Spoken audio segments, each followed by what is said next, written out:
अस्सलाम वालेकुम फ्रेंड्स, कैसे हैं आप सब। उम्मीद करती हूँ कि आप सब बिल्कुल ठीक होंगे, मज़े में होंगे, खैर खैरियत से होंगे। तो आज जो मैं रेसिपी बनाने जा रही हूँ वो है झींगा पुलाव, जो कि प्रॉन्स पुलाव होता है वो।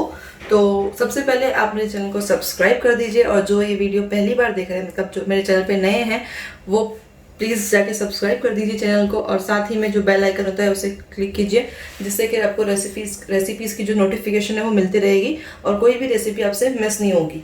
तो आइए देखते हैं कि इंग्रेडिएंट्स क्या क्या चाहिए हमें झींगा पुलाव बनाने के लिए।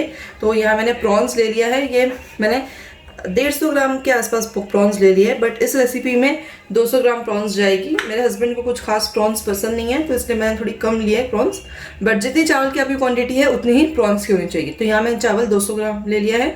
साथ ही में इसके मैंने लिए है, इस चावल को मैं धोकर भिगो के रख दिया है 15-20 मिनट पहले।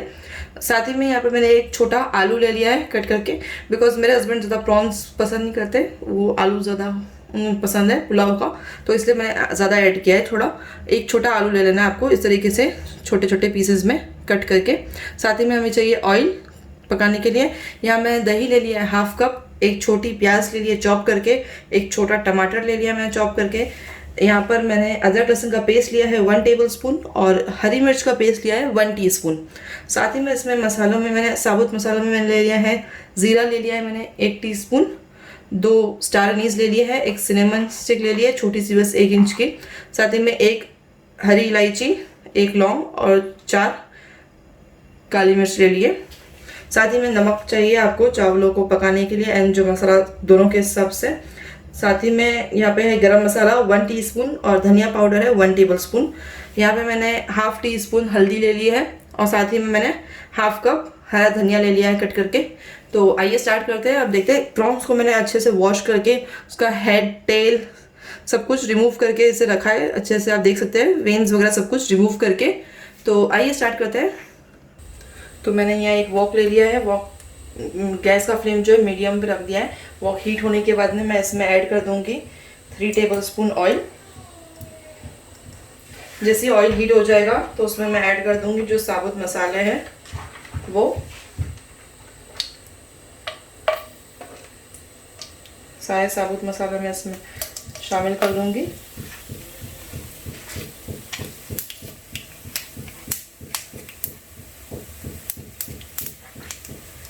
मसालों को बस हल्का सा मैं इसमें भूनूंगी ताकि इसकी अच्छी सी खुशबू आ जाए, जो इसके मसाले हैं उनकी। अब मैं इसमें ऐड करूंगी जो हमने प्याज चॉप करके रखी है वो। मैंने बिल्कुल छोटी सी एक प्याज लिया और इसे अच्छी तरीके से बारीक कट कर दिया है। उसके बाद इसमें मैं प्याज को गोल्डन ब्राउन होने तक फ्राई कर लूँगी। तो आप देख सकते हैं कि प्याज जो है वो गोल्डन ब्राउन होने आ गई है, हल्की हल्की सी गोल्डन हो चुकी है। तो अब इसमें मैं ऐड कर दूंगी जो हरी मिर्च और अदरक लहसुन का पेस्ट हमने रखा है, इसे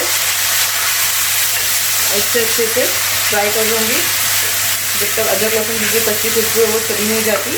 बस हमें 1 मिनट इसे हल्का हल्का भून लेना है।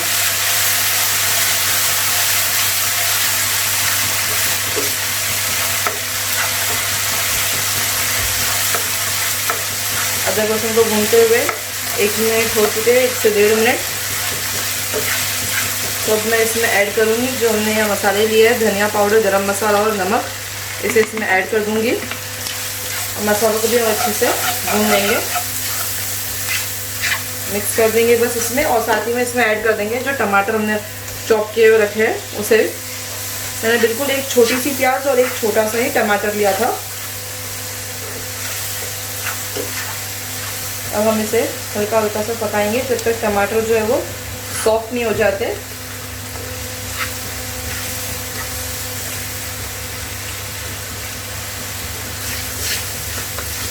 आपके पास आप जो है प्याज जो चॉप की भी हमने इस्तेमाल की है, उसकी जगह पे आप, अगर आपके पास फ्राइड अनियंस है अवेलेबल तो आप उसको भी यूज़ कर सकते हैं।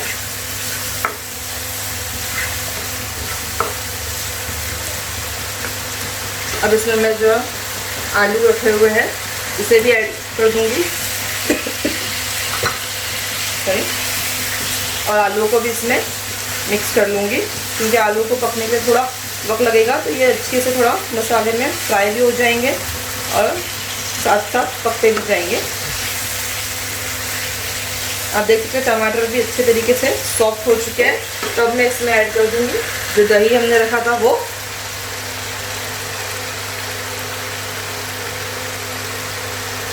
दही को मैं पहले यहीं पे अच्छे से मिक्स कर लूँगी एंड देन धीरे धीरे बाकी मसालों में भी मिक्स कर लूँगी।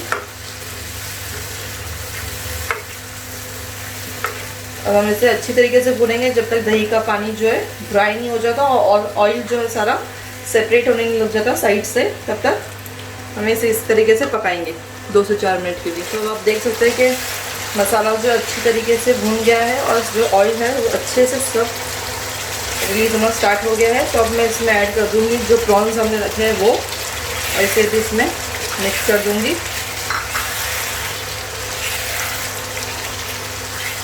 तो अब मैं इसे ढक कर रख दूँगी जब तक आलू और जो प्रॉन्स है वो भी पक जाएंगे और साथ ही में जो आलू है हमारे वो भी आधे से ज़्यादा पक जाएंगे।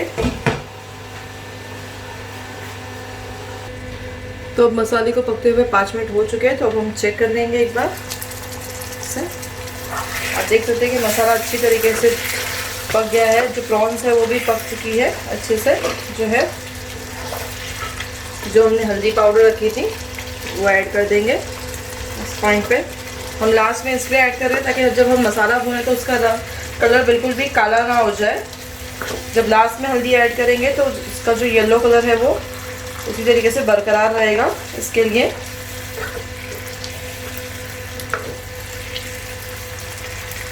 अगर हमने हल्दी पहले डाल दी होती मसालों के साथ में तो जब हम मसाले भून रहे थे तो उसके साथ साथ पक कर वो जो है उसका कलर जो है थोड़ा डार्क हो जाता, इसके लिए।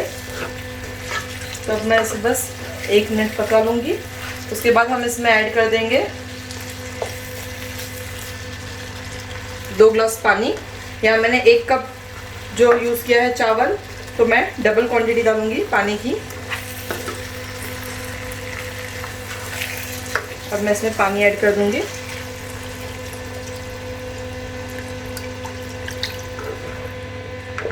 ये 1 कप है, 1 और कप मैं ऐड कर दूँगी इसमें, और ये 2nd कप भी ऐड कर दूँगी इसमें। अब हम थोड़ा गैस के फ्लेम को फास्ट करके जो है पानी में बॉईल लेकर आ जाएंगे। उसके बाद चावल ऐड करेंगे। आप चाहे तो ढककर भी रख सकते हैं, मैं इसे इस तरीके से रखूँगी बॉईल आने तक। तो आप देख सकते हैं पानी में बॉईल आ चुका है।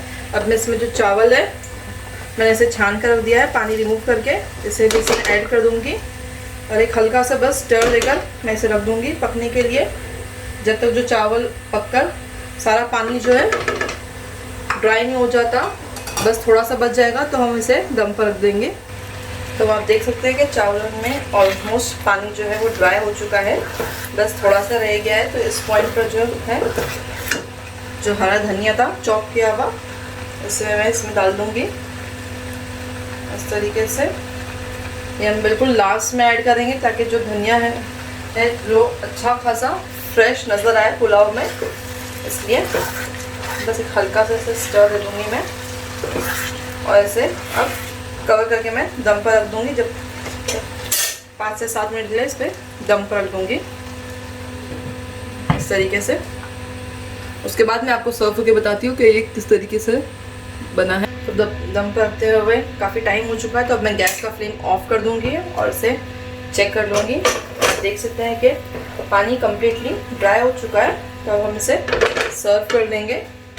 तो आप देख सकते हैं कि पुलाव बनके बिल्कुल रेडी है और इसका तो है दाना एक एक बिल्कुल खिला खिला सा बना है। और साथ में मैंने ये क्विक सा रायता भी रेडी कर लिया है, तो आप देख सकते हैं। तो आप ज़रूर ट्राई कीजिए इस रेसिपी को। अगर आप प्रॉन्स लवर है तो आपको बहुत पसंद आएगी ये रेसिपी। और अगर आपको रेसिपी पसंद आती है तो मुझे कमेंट बॉक्स में लिखकर प्लीज़ बताइए और रेसिपी को लाइक करना मत भूलिए साथ ही में। तो इंशाल्लाह मिलते हैं अगली रेसिपी के साथ। अल्लाह हाफ़िज़।